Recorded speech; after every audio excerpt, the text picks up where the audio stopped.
Assalamualaikum warahmatullahi wabarakatuh. Selamat siang Pak Haji Wahidun. Sebelumnya saya ingin memperkenalkan diri dulu. Nama saya Nurul Falah Rahmawati, calon guru penggerak angkatan 7 Kabupaten Pemalang. Dan di kesempatan siang ini saya ingin meminta waktu luang Bapak sebentar untuk mewawancara tentang pengalaman Bapak sebagai kepala sekolah dalam mengambil keputusan. Ini untuk memenuhi tugas kami di LMS yaitu modul 3.1 tentang pengambilan keputusan berdasarkan nilai-nilai kebajikan ya Pak. Sebelumnya nanti akan ada kurang lebih 8 pertanyaan yang akan saya tanyakan kepada Bapak. Terima kasih. Waalaikumsalam warahmatullahi wabarakatuh.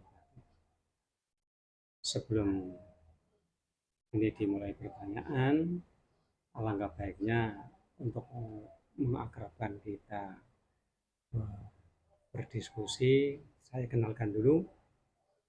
Saya nama Wahidun SPD, yang alhamdulillah sekarang menjadi PLT SPLT di SD 04 Petanjungan. Dan saya siap untuk menjawab apa yang dipertanyakan oleh saudara Mbak Nurul Falah. Mudah-mudahan bisa menjawab, paling tidak sebagai pertimbangan jawaban kami untuk bisa menjadikan pembelajaran. Dan sekarang silakan, barangkali saya bisa membantu. Terima kasih. Terima kasih. Kalau begitu untuk pertanyaan yang pertama Pak, selama Bapak menjabat menjadi kepala sekolah, berdasarkan pengalaman Bapak, bagaimana Bapak mengidentifikasi kasus-kasus yang terjadi di sekolahan ini merupakan dilema etika atau bujukan moral? Cara mengidentifikasi tadi dilema etika dan bujukan moral. Untuk mengatasi kasus yang di situ identifikasi dilema etika, itu contohnya saja, ini langsung kepada fokus kasus. Kebetulan saya pernah ada kasus, yaitu anak kelas 3. Pada saat itu semester atau ujian semester pertama kalau nggak salah, itu ada anak yang tidak membawa alat tulis karena tidak punya, orang tuanya semuanya pergi ke Jakarta, jadi dia nggak punya bekal. Terus untuk menulis itu dengan sengaja mengambil alat tulis pulpen milik temannya sendiri.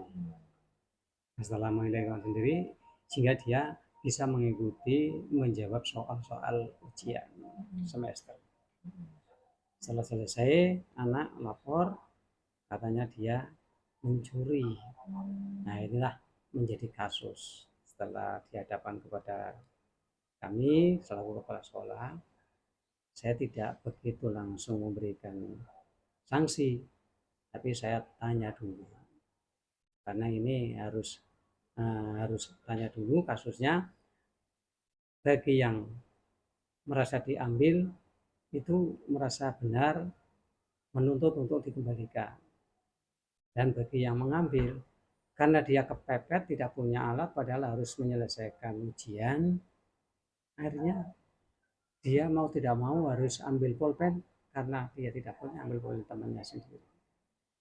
Jadi secara etika dia itu melaksanakan seperti itu demi bisa mengikuti ujian. Sehingga setelah kami pertimbangkan, anak nggak salah.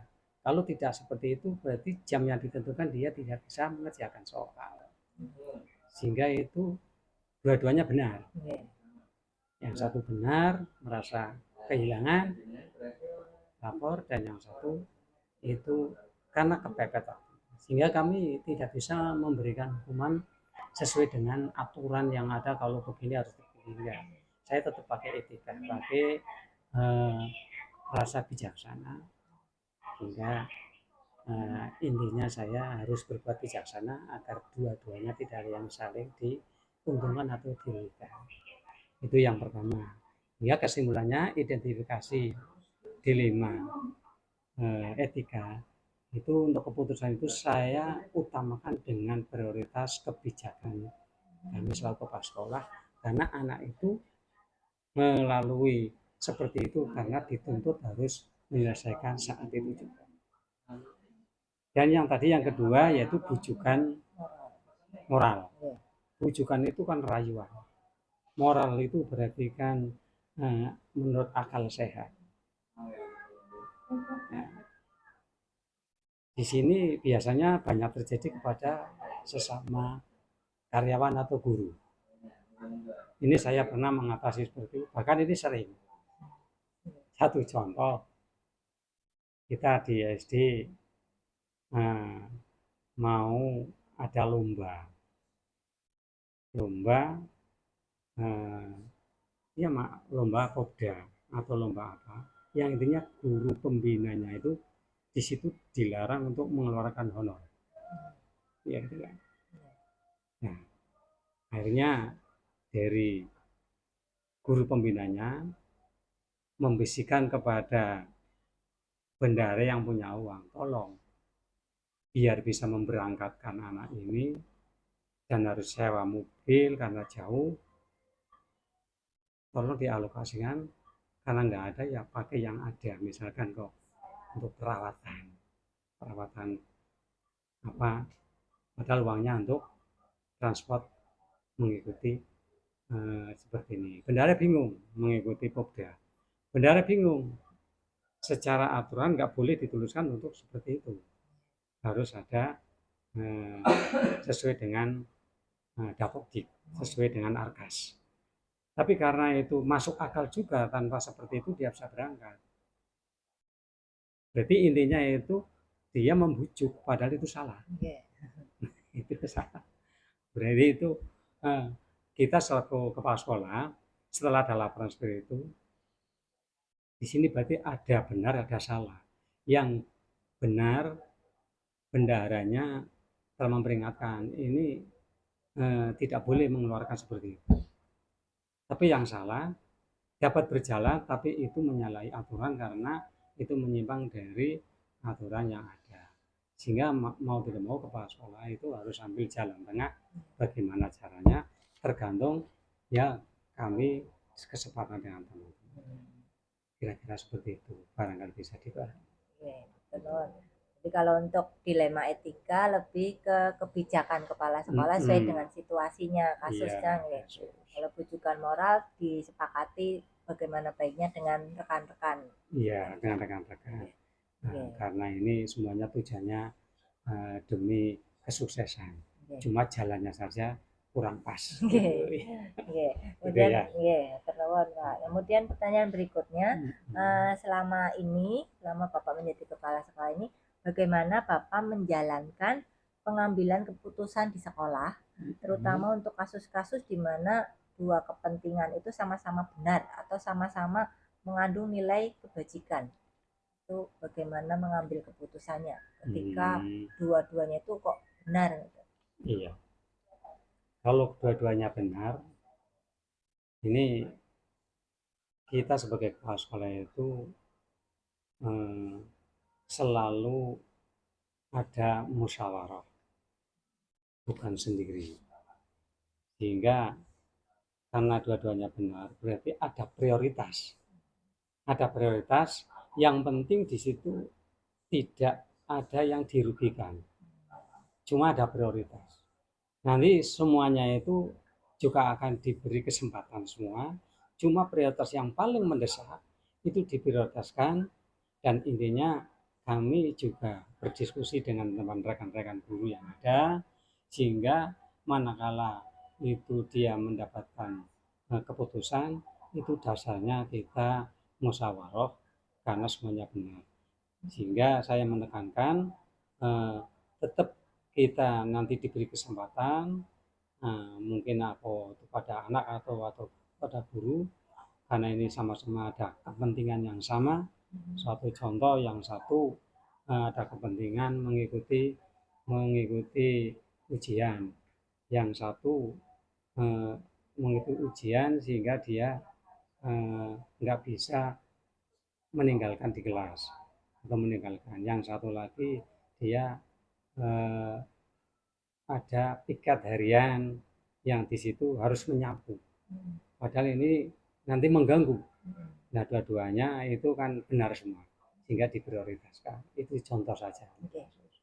Jadi intinya kalau ada dua yang sama, tetap kita jangan sampai merugikan salah satunya, dan tetap kita diprioritaskan yang paling mendesak. Ya, benar. Kemudian langkah-langkah atau prosedur seperti apa yang Bapak lakukan selama ini dalam mengambil keputusan? Prosedur yang dilakukan. Kalau kami mengambil keputusan dengan prosedur itu, walaupun itu ada aturan, kan semua instansi, semua sekolah kan ada aturan. Aturan itu kan untuk memberikan kedisiplinan kepada siswa. Suatu saat kita ada kasus, yaitu anak melanggar yang bisa merugikan sekolah. Nah, kita mestinya secara aturan itu kan harus diberi hukuman. Hukumannya misalkan ya diskores atau disuruh untuk membuat pernyataan apa, atau dipulangkan atau gimana. Nah, prosedur kami itu tidak mengacu mutlak pada aturan, tapi kami punya prosedur tersendiri, yaitu tetap kita misalkan ada satu masalah itu kita harus pertimbangkan lebih dulu, dipertimbangkan, karena ini prosedurnya dipertimbangkan. Nanti kalau apa yang akan kami putuskan itu ditinjau kembali, kira-kira nanti setelah saya putuskan ini prosedur kami itu dampaknya bagaimana, kalau tidak dilaksanakan itu bagaimana. Dan yang penting secara kami melangkah prosedurnya ya kita selalu hati-hati, dipikirkan dulu sebelum bertindak. Intinya penekanannya kita tetap dipertimbangkan kembali apa yang akan kami sampaikan, itu menjadikan prosedur kami selaku kepala sekolah, tidak langsung menurut aturan ini harus begini, itu tidak, karena semuanya itu mengandung pendidikan biar anak itu tumbuh rasa saling toleransi dan saling menghargai, kira-kira begitu. Berarti lagi-lagi kebijakan ya, berdasarkan kebijakan ya kan. Kami lebih suka pemimpin yang bijaksana. Ya, oke, ya teman. Kemudian pertanyaan yang keempat nih Pak, hal-hal apa saja yang selama ini Bapak anggap efektif dalam mengambil keputusan pada kasus-kasus dilema etika? Efektif ya. Okay. Efektif itu kan paling tepat ya. Ya, yang paling penting kalau ada kasus seperti itu ya saya kembalikan pada persoalan. Misalkan anak itu atau guru ada sesuatu kasus, dicari dulu kebenarannya. Cari dulu kebenarannya gimana, ini sebenarnya gimana. Nah, terus nanti saya diskusikan dengan teman guru. Nanti akan menemukan hasil yang pas, karena hasil dari banyak pemikiran ini akan menjadikan sebagai tolak ukur yang paling efektif, sehingga tidak berkesan kita diputusi sendiri, padahal itu saya belum mengetahui dan saya belum persis punya pengetahuan yang serba menghasilkan yang baik, tanpa bantu dari masukan-masukan dari teman-teman guru. Nah, saya kira itu lebih efektif daripada kita menanyakan sendiri-sendiri, nanti keputusannya malah nambah masalah. Itu. Ya. Kemudian yang selama ini menjadi tantangan bagi Bapak dalam mengambil keputusan untuk menghadapi kasus dilema etika niku apa Pak? Yang jadi tantangan ketika mengambil keputusan. Tantangan ya? Nggih. Iya, tantangan itu berarti kan sih menjadikan saya itu ragu karena ada hal yang bisa melawan itu kan, ada perlawanan. Ya, tantangan saya perlawanan kepada diri saya sendiri. Karena saya harus berjuang, andai kata saya berjuang sesuai dengan apa yang dihadapi, saya harus mengorbankan sesuatu, misalkan mengorbankan perasaan atau bagaimana, itu tantangan. Jadi utamanya dirinya sendiri itu bisa nggak menyelesaikan masalah itu. Sebab kalau dirinya sendiri itu tidak mengetahui caranya, kok kami langsung gerusak-gerusuk, itu nanti kan, wah, kepala sekolahnya kok ambil keputusan kok seenaknya sendiri. Itu tantangan bagi saya itu pertama datang dari diri sendiri, sehingga diri sendirinya itu kita itu introspeksi diri. Saya mau memutuskan ini itu nantinya itu saya dampaknya itu termasuk merugikan orang lain atau gimana, itu tantangan. Yang kedua tantangan dari banyak orang. Ini kan berbeda dulu. Banyak orang keputusan yang akan saya lamarkan itu saya pikir nanti orang lain wali murid atau gimana setelah mendapatkan ini menurut saya kok benar, menurut saya kok lebih nyaman bagi saya. Tapi menurut orang lain itu resah karena itu tidak sesuai dengan kondisi anak di mata orang tua atau gimana. Sehingga saya harus mempertimbangkan dengan orang banyak itu. Misalkan dalam kelompok atau wali murid, saya mediasi seperti ini, sehingga nanti setelah kita jadikan aturan itu tidak ada penentangan karena sudah diberitahu lebih dulu. Kira-kira begitu. Kemudian berikutnya, apakah ketika menyelesaikan atau mengambil keputusan itu Bapak memiliki sebuah tata kala atau jadwal tertentu untuk menyelesaikan kasus dilema etika tersebut atau langsung menyelesaikan saat itu juga? Ya enggak lah, kalau saya menyelesaikan sesuatu saat itu juga kita dalam keadaan masih emosi, karena biasanya dilapori itu manusiawi itu kan kaget. Setelah kaget kalau kita putusan itu kan berarti itu belum menemukan kajian yang sebenarnya. Jadi tetap saya punya tata kala, saya pertimbangkan kembali apa yang masuk, dan setelah kita pelajari lebih dulu apa kasus itu, nah, sehingga saya biasanya masukan-masukan dari yang bersangkutan dulu, apa benar. Contoh saja ada laporan wali murid datang ke sekolahan menuduh anak saya disakiti oleh temannya yang gini-gini sampai luka memar. Lalu kalau saya emosi kan berarti akan langsung menghukum anak yang marah itu. Sehingga saya tampung, setelah saya tampung dulu sebelum bisa menilai, nanti saya tampung akan saya pelajari dulu. Jangan ibu bapak misalkan lapor ya, nanti tunggu hasilnya, insya Allah nanti akan saya selesaikan. Setelah itu baru saya yang bersangkutan yang menurut dia dituduh saya panggil kebenarannya. Ya baru itu nanti saya menemukan apa memang karena nggak sengaja atau anak itu yang mulai dulu atau bagaimana dia membela diri sehingga terjadi seperti itu, baru kita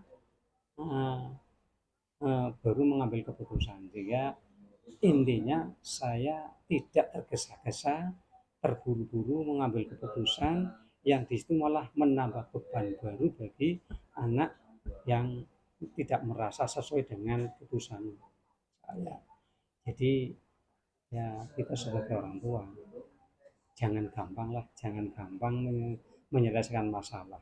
Tetap kita sepandai-pandai orang menjadi orang tua atau tumbuh jadi pimpinan, punya tanggung jawab dan punya hak, tapi itu tetap demi semuanya itu selesai dengan damai, ya tetap keputusan saya pelajari dulu tidak langsung, dan intinya tidak bisa langsung diputuskan saat itu juga. Ya, ya. Ya, berarti mencari bukti-buktinya dulu, fakta-faktanya dulu. Iya betul, faktanya, sehingga kami memutuskan sesuai dengan fakta yang ada. Kemudian Pak, dalam pengambilan keputusan kasus-kasus dilema etika ini, apakah ada seseorang atau faktor-faktor yang selama ini mempermudah atau membantu Bapak dalam mengambil keputusan? Oh, ya kadangkala ada, kadangkala tidak ada. Seperti itu kan ada. Kalau yang ada, misalkan saya beri pengarahan seperti ini, misalkan anak itu nakal, malak. Ini ada kasus nih. Anak kelas 1 sudah berani minta uang temannya. Diancam. Nah, setelah diancam, nggak berani nolak, akhirnya diminta. Setelah pulang, ngobrol dengan orang tua, mengadu, orang tua nggak terima, masuk ke guru. Nah, ini momen yang membantu saya. Orang tua mengadu, terus kami mengajak diskusi. Yang namanya anak belum labil seperti ini, ya laporan panjangan tak terima, dan nanti karena ini di sekolahan itu tanggung jawab saya, bukan tanggung jawab ibu, karena ibu hanya sebagai lapor. Nanti insya Allah hasilnya sebagai pembelajaran. Nanti kalau dia memang salah, saya beri sanksi ya sesuai dengan kemampuan anak, dan anak ini akan saya beri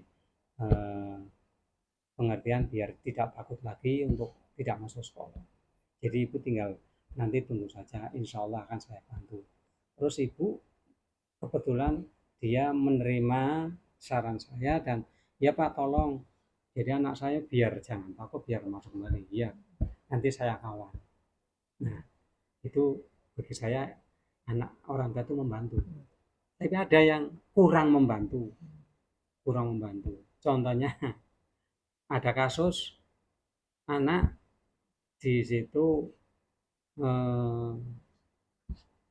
ini saya cerita yang nyata saja ya.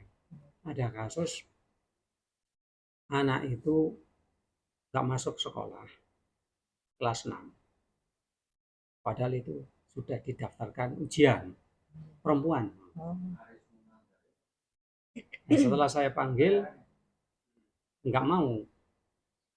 Setelah saya panggil untuk ikut ujian, tinggal 3 hari lagi, biar untuk mempersiapkan, itu belum bisa berangkat sekolah.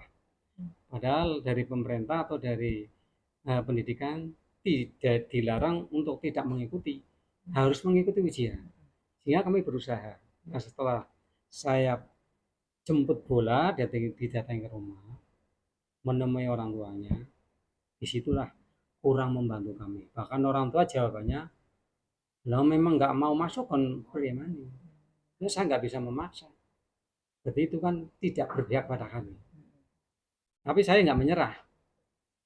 Saya cerita panjang lebar dengan anak seperti ini. Yang penting terus anak saya panggil bersama, saya dongeng dengan rasa gembira, senang, bercerita yang enak-enak, sehingga anaknya itu dia mau mengalah, dan bapaknya itu setelah saya bersusah payah untuk merayu, itu dia enggak menjawab apa-apa. Tapi tetap intinya yang penting anak intinya bisa ikut ujian. Ya, seperti itu. Ya walaupun berhasil, ada orang tua yang masa bodoh, jadi diperingatkan seperti itu. Hingga kasus itu macam-macam. Tapi sebagai kepala sekolah tidak boleh berhenti di saat menemui orang yang kurang membantu untuk memutuskan masalah. Tapi insya Allah setelah seperti itu, setelah lulus baru dia merasakan mengucapkan terima kasih. Jadi intinya persoalan itu bisa pihak bisa membantu, bisa kurang membantu. Ini tidak membantu ya enggak kurang membantu saat itu. Nah, yang kurang membantu itu harus gimana metode-metode kepala sekolah untuk bisa menarik anak itu mengikuti ujian. Oke, matur nuwun Pak. Nah, ini pertanyaan terakhir Pak. Terakhir ya. Dari tadi pengalaman Bapak yang Bapak sampaikan itu sangat banyak pengalamannya tadi sudah. Lalu pembelajaran apa yang dapat Bapak petik, apa yang Bapak dapatkan selama mengambil keputusan dalam kasus dilema etika itu? Pengalamannya nopo yang bisa diambil? Ya, selama menjadi kepala sekolah, selama saya itu mengatasi masalah-masalah, selama kita berarti ada apa itu hubungan persoalan dengan siswa, dengan guru, dengan wali murid, yang pengalaman yang saya petik, yang penting kita bekerja satu harus segala satu diputuskan harus dipertimbangkan dan harus bermusyawarah dan harus kita di samping berpegang pada aturan, kita utamakan prioritas kebijakan. Yang penting jangan saling merugikan. Dan pengalaman saya itu yang saya petik, aku menjadi pembelajaran saya yaitu menjadi pemimpin yang arif dan bijaksana. Itu cita-cita. Amin, alhamdulillah. Oke, ya matur nuwun Pak atas waktunya, terima kasih. Pertanyaan-pertanyaannya sudah saya sampaikan dan sudah dijawab tadi dengan pengalaman-pengalaman nyata yang membuat saya belajar banyak. Iya, mudah-mudahan. Jadi supaya bisa menjadi pembelajaran bagi saya ke depannya. Terima kasih sekali lagi sudah meluangkan waktunya. Maaf mengganggu. Kalau gitu saya akhiri. Assalamualaikum warahmatullahi wabarakatuh. Waalaikumsalam warahmatullahi wabarakatuh.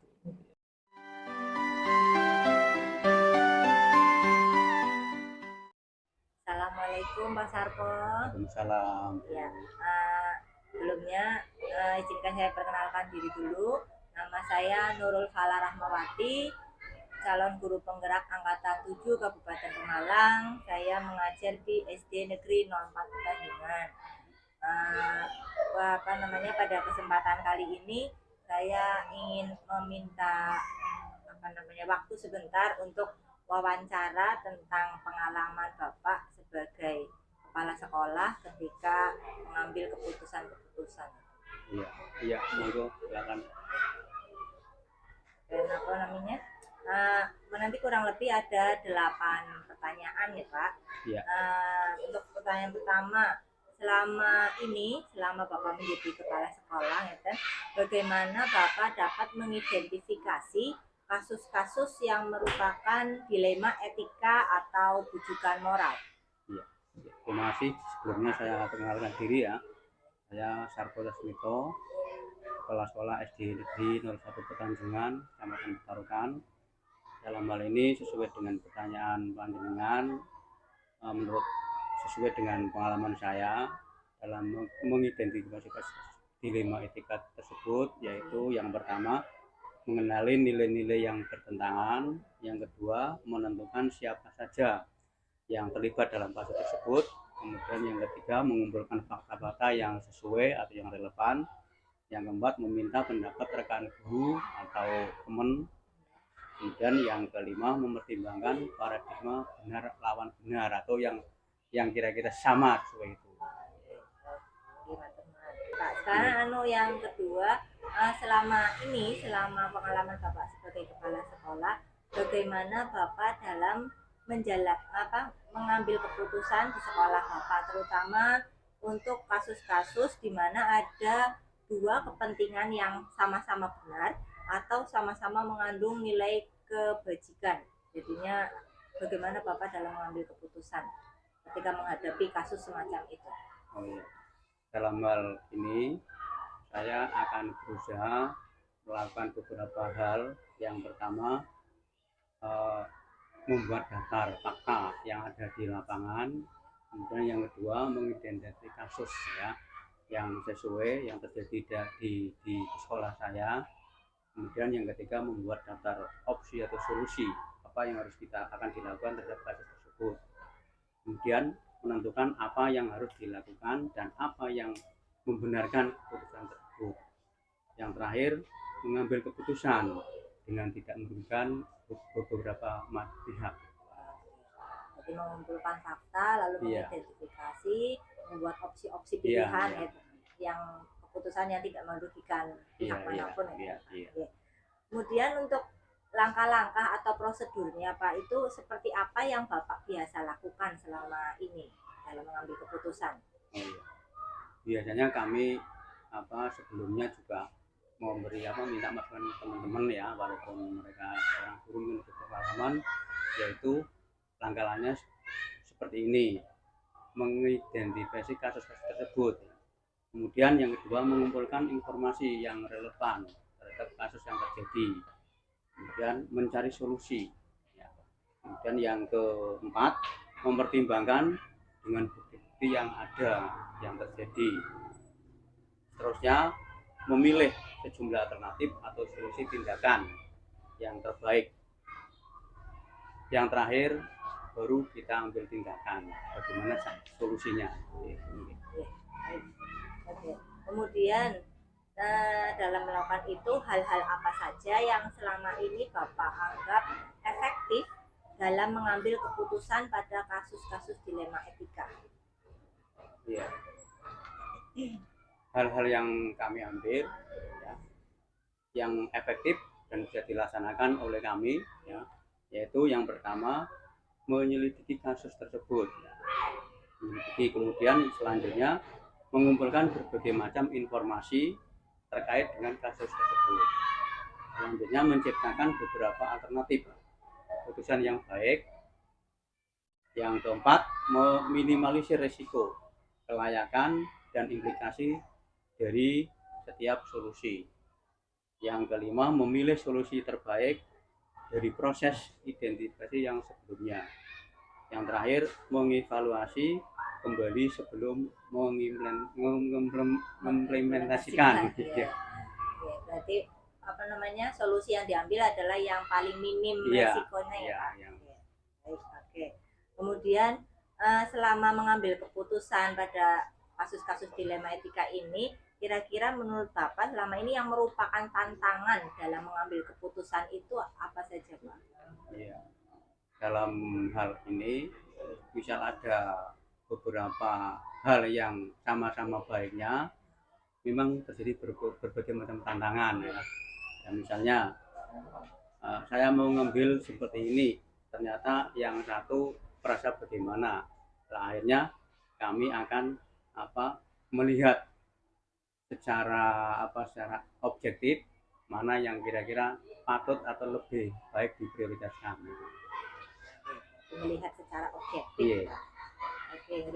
Kemudian apakah dalam mengambil keputusan selama ini itu Bapak memiliki sebuah tata kala atau jadwal tertentu dalam menyelesaikan kasus dilema etika, atau Bapak langsung menyelesaikan di tempat saat itu juga, atau memiliki sebuah jadwal untuk menyelesaikannya dalam bentuk prosedur atau apa yang dijalankan Bapak? Jadi ketika ada sebuah kasus, apakah Bapak langsung menyelesaikan saat itu atau ada jadwal-jadwal tertentu?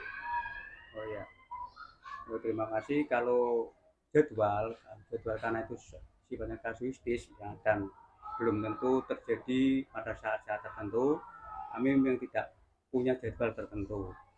Hanya kalau misalnya ada kasus yang semacam itu, kami akan berusaha menyelesaikan kalau bisa saat itu juga. Tapi kalau misalnya tidak bisa, ya akan kami prioritaskan mana yang lebih dulu, kemudian selanjutnya akan kami jadwalkan berikutnya. Kira-kira seperti itu. Jadi menyesuaikan kasusnya. Iya. Oke. Pertanyaan berikutnya nih Pak, apakah ada seseorang atau faktor-faktor yang selama ini mempermudah atau membantu Bapak dalam mengambil keputusan dalam kasus-kasus dilema etika? Memang banyak faktor atau penunjang ya dalam mengambil keputusan semacam itu, karena memang hal itu sulit jika dijelaskan sendiri secara pribadi, karena masing-masing orang punya pengalaman yang berbeda-beda. Kami yang selalu minta bantuan atau minta masukan dari orang tua wali murid, rekan guru, kemudian komite sekolah, dan juga dari KWK atau pengawas. Itu memang efektif untuk kami minta bantuan untuk menyelesaikan kasus yang semacam itu. Kemudian pertanyaan terakhir nih ya Pak, dari semua hal yang tadi sudah Bapak sampaikan, pembelajaran apa yang Bapak dapatkan dari pengalaman Bapak selama ini dalam mengambil keputusan dilema etika? Terima kasih. Kalau setelah kami melaksanakan hal tersebut ya, yang dapat kami ambil ada beberapa macam hal yang sangat positif. Nah, misalnya tentang nilai-nilai kebajikan seperti cinta kasih ya, kasih sayang, keadilan, toleransi, kebenaran, tanggung jawab, serta tidak merugikan dua belah pihak, sehingga keputusan yang diambil bukanlah keputusan yang berdasarkan kepentingan pribadi, tapi keputusan yang mengakomodir berbagai macam kepentingan mereka. Jadi pengalaman-pengalaman itu membuat Bapak bisa mengambil keputusan yang bisa mengakomodir. Kira-kira begitu. Matur nuwun Pak, terima kasih atas waktunya, terima kasih atas wawancaranya. Semoga ini bisa menambah ilmu bagi saya tentang pengalaman Bapak sebagai kepala sekolah dalam mengambil keputusan. Terima kasih atas waktunya sekali lagi. Matur nuwun. Saya akhiri. Wassalamualaikum warahmatullahi wabarakatuh. Waalaikumsalam warahmatullahi wabarakatuh.